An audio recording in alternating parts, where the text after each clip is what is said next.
తూర్పుగోదావరి జిల్లా రాజమహేంద్రవరంలో కల్తీ పాలు ఘటనపై రాష్ట్ర వ్యాప్తంగా ఆందోళన వ్యక్తమవుతుంది. అమాయక ప్రజలు అనారోగ్యానికి గురైన ఈ ఘటనపై రాజకీయ పరిపాలన వర్గాలు అప్రమత్తమయ్యాయి. ఈ నేపథ్యంలో బాధితులను ఎంపీ దగ్గుబాటి పురంధేశ్వరి పరామర్శించారు. చికిత్స అందుతున్న బాధితులను కిమ్స్ హాస్పిటల్లో స్వయంగా కలిసి వారి ఆరోగ్య పరిస్థితి గురించి ఆరా తీశారు. ప్రజలు ఎవరూ భయపడవద్దని, అపోహాలకు లోను కావద్దని విజ్ఞప్తి చేస్తున్నానని ఎంపీ దగ్గుబాటి పురంధేశ్వరి తెలియజేశారు. ఇక దగ్గుబాటి పురంధేశ్వరితో ప్రధానంగా అక్కడ బాధితుల్ని పరామర్శించడంతో అక్కడ ఉన్నటువంటి ఆసుపత్రిలో ఎవరూ భయపడాల్సిన అవసరం లేదని కూడా ఎంపీ దగ్గుబాటి పురంధేశ్వరితో మా ప్రతినిధి అశోక్ ఫేస్ టు ఫేస్. అయితే పూర్తిగా కూడా ఎంపీ పురంధేశ్వరి గారు అయితే మాత్రం వారికి భరోసా ఇచ్చారు. అయితే ఒక్కసారిగా చూసుకున్నట్లయితే ఇక ప్రస్తుతం ఏదైతే కిమ్స్ హాస్పిటల్లో ప్రతి ఒక్కరు కూడా అండగా ఉన్నామంటూ కూడా మేడం గారు అయితే ఆ 4 రోజుల నుంచి కూడా బంధువులందరికీ కూడా భరోసా ఇచ్చారు. అయితే ఒకసారి మేడం గారితో ఒకసారి మేడం ఎలాంటి చర్యలు తీసుకోబోతున్నారు బాధితులకి? మీరు వారం రోజుల నుంచి కూడా ఈ విషయమే కూడా పూర్తిగా కూడా మీరు వారం కాదండి, మొన్నటి రాత్రి ఇది బయటపడినటువంటి నేపథ్యం. ఎప్పుడైతే బయటపడిందో నేను వెంటనే కలెక్టర్ గారితో మాట్లాడటం, వారు కూడా వెంటనే సానుకూలంగా స్పందించడం జరిగింది. కనుక ముందుగా నేను జిల్లా యంత్రాంగాన్ని నేను అభినందిస్తున్నాను. ఎందుకంటే ఎప్పుడైతే ఈ విషయం బయటకు వచ్చిందో వెంటనే జిల్లా యంత్రాంగం స్పందించినటువంటి తీరు ఏదైతే ఉందో ప్రతి ఒక్కరూ కూడా అభినందించి స్వాగతించవలసినటువంటి నేపథ్యం. అయితే జరిగినటువంటి సంఘటన చాలా దురదృష్టకరం.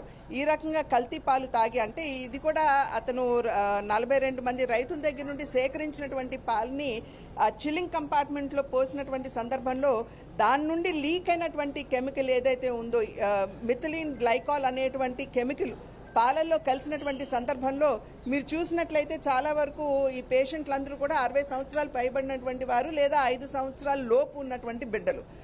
3 బిడ్డలు రెయిన్బో హాస్పిటల్లో ఉన్నట్టున్నారు. 15 మంది వస్తే 4 చనిపోయారు. ఇంకో 11 మంది ఇక్కడ ఆల్రెడీ ఐసీయూలో ఉన్నారు. వారికి అన్ని విధాలా కూడా కిమ్స్ హాస్పిటల్ని కూడా నేను అభినందిస్తున్నాను. వారు కూడా మంచి నాణ్యతతో కూడినటువంటి వైద్యాన్ని వారందరికీ కూడా అందిస్తున్నటువంటి సందర్భం. అదేవిధంగా రాష్ట్ర ప్రభుత్వం కూడా అందరికీ మేము అండగా ఉన్నాము అనేటువంటి ఆలోచనతోటి, ఉద్దేశంతో వారికి అయ్యేటువంటి వైద్య ఖర్చు ఏదైతే ఉందో మేమే భరిస్తామని చెప్పి రాష్ట్ర ప్రభుత్వం కూడా ముందుకొచ్చినటువంటి తీరు. కనుక అందరూ కూడా చాలా సానుకూలంగా ఇక్కడ ఉన్నటువంటి బాధితులకి వారికి సహకరిస్తూ అందరూ కూడా వారికి అండదండలు ఇస్తున్నటువంటి సందర్భం. అయితే ఈ సంఘటన అనేది జరిగి ఉండాల్సింది కాదు.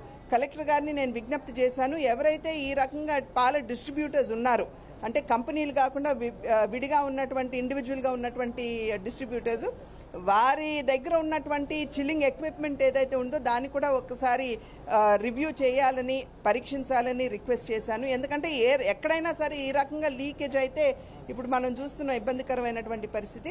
అది మాత్రమే కాకుండా గోవులకి ఏ రకమైనటువంటి ఒకవేళ హార్మోన్స్ ఇస్తున్నారా, హార్మోన్స్ ఇచ్చినా కూడా ఇబ్బందే మనకి. చాలా వరకు కూడా చిక్కదనం కోసం అని చెప్పి ఫ్యాట్ ఎక్కువగా ఉండాలని, అదేవిధంగా గోవులు ఎక్కువగా పాలు ఇవ్వాలి అనేటువంటి ఆలోచనతోటి ఈ హార్మోన్స్ ఇస్తూ ఉంటారు. కనుక ఆ రకంగా హార్మోన్స్ ఇచ్చినా కూడా నిరోధించే విధంగా మా జిల్లా యంత్రాంగం చర్యలు చేపట్టాలి అని చెప్పి నేను వారికి విజ్ఞప్తి చేయడం జరిగింది. వారు కూడా సానుకూలంగా స్పందించి ఆ దిశగా అడుగులు వేస్తామని చెప్పి. తూర్పుగోదావరి జిల్లా కాకుండా ఇంకా గ్రామాల్లో కూడా ఇటువంటి ఏమన్నా జరగకుండా ముందుగా జాగ్రత్తలు తీసుకునే అవకాశం ఉంది? అదే అన్నాను కదండి, ఇప్పుడు ఇండివిజువల్ డిస్ట్రిబ్యూటర్స్ వాళ్ళ దగ్గర చిల్లింగ్ ప్లాంట్స్ చూసుకోవటం, ఈ హార్మోన్ ఇంజెక్షన్స్ను ఆపించడం, ఈ రకమైనటువంటి చర్యలు ఖచ్చితంగా తీసుకోవాలి.